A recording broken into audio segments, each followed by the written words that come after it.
Praise Lord my dear friends.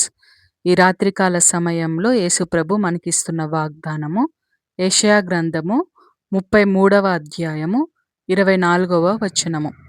నాకు దేహములో బాగులేదని అందులో నివసించు వాడెవ్వడును అనడు.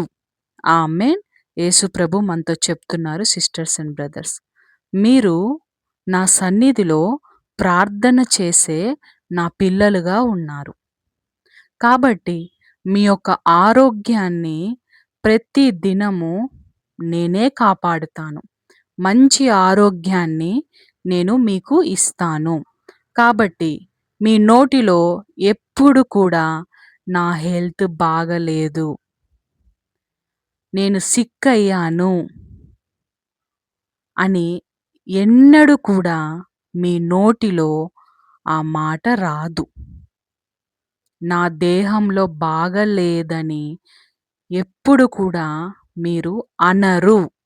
ఎందుకంటే మీరు నా సన్నిధిలో ప్రార్థన చేసే పిల్లలుగా ఉన్నారు అని దేవుడు మనతో చెప్తున్నారు. దేవుని కృతజ్ఞతాస్తుతులు. యేసు నామములో ఆమేన్.